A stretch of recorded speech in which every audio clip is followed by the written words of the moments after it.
কিনে দেবে, তাই না? হ্যাঁ, ও আমাকে আজকে একটা গিফট কিনে দেবে। চোখ মুখ পুরো কালো হয়ে গেছে। ঠিক আছে, চলো এখনো পৌঁছে যাই, দিয়ে তারপরে তোমার সব দেখাবো।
তো আমরা চলে এলাম বাড়িতে।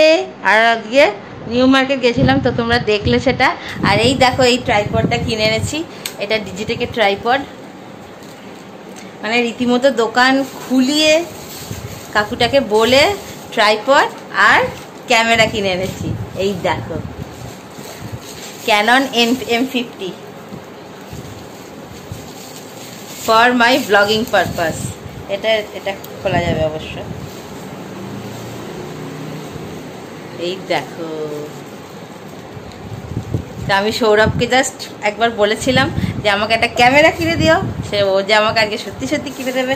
আমি জাস্ট প্রচণ্ড হ্যাপি, মানে হ্যাপি মানে ভীষণ হ্যাপি। আর এই দেখো লেন্সগুলো, এইটার লেন্স। কিন্তু যেহেতু কাকুটার কাছে এখন কোনো লেন্স ছিল না, বা যেহেতু 23 তারিখ থেকে সব দোকান খোলার পারমিশন পেয়েছে, এই জন্য আমাকে বললো যে আমি তো এখন সেরকমভাবে বিলিং কিছু করতে পারবো না, তো তুমি আপাতত এইটুকু নিয়ে যাও, এইটুকু দিয়ে এখন কাজ চালাও, হ্যাঁ, দিয়ে তারপরে আবার খুলে যাক, তারপরে আমি আবার নিয়ে আসবো। তো হয়ে গেল আমার ব্লগিং ক্যামেরা।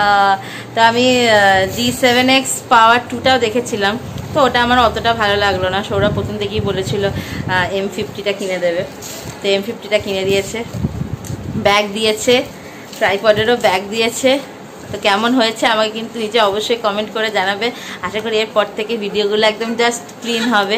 কিন্তু এখন যেহেতু ইউটিউবের বেশি পিক্সেল দিতে পারছে না, তো যতই আমি হাই পিক্সেলে আপলোড করি না কেন, সেটার জন্য কিন্তু সেইভাবে ভালো হয়তো হবে না। ঠিক আছে, তো বাড়িতে আরও একটা নতুন জিনিস আসতে চলেছে, তো তোমরা দেখতে থাকো, সেটা তোমরা কালকে দেখতে পাবে। বাড়িতে আর একটা নতুন গেস্ট আসছে, ঠিক আছে, সেটা আমাদের কাছে সবসময় সবাই গেস্টই হয়, খুব দারুণ একটা জিনিস। হ্যাঁ ঠিক আছে, দাঁড়াও। ডলুকে আমি বাড়িতে রেখে গেছিলাম, মা স্নান করিয়ে দিয়েছে, খাইয়ে দিয়েছে, ঘুমও পাড়িয়ে দিয়েছিল, যেই আবার গলা পেয়েছে উঠে পড়েছে। তো ট্রাইপডটা এটা কত ইঞ্চি গো? এটা অলমোস্ট 6 ফিটের মতো, মানে 5 ফিট 8 ইঞ্চি এরকম হবে। আমরা গেছিলাম আজকে স্প্ল্যানেডে, তো জাস্ট কিনে আনলাম, জাস্ট খুব মজা করছে। আর সৌরভ আমাকে গিফট আজকে দিল, আমার আরও বেশি মজা লাগছে। ঠিক আছে, চলো তাহলে গিফটটা কেমন লাগলো সেটা আমাকে কিন্তু অবশ্যই জানিও। আর সৌরভ এখন পাশে আছে, কিন্তু খালি গায়ে আছে বলে ওকে আমি এখন দেখাতে পারছি না, আমি তোমাদেরকে পরে দেখাবো। ঠিক আছে, ওর সাথে আমি তোমাদেরকে পরে মিট করবো। আর বাড়িতে কে নতুন গেস্ট আসছে সেটা কিন্তু জানতে হলে অবশ্যই আমার ব্লগটা ফলো করতে হবে। ঠিক আছে, চলো তাহলে আজকের মতো টাটা, বাই বাই, সবাই ভালো থেকো, সুস্থ থেকো, দেখা হবে আবার নেক্সট দিন, টাটা।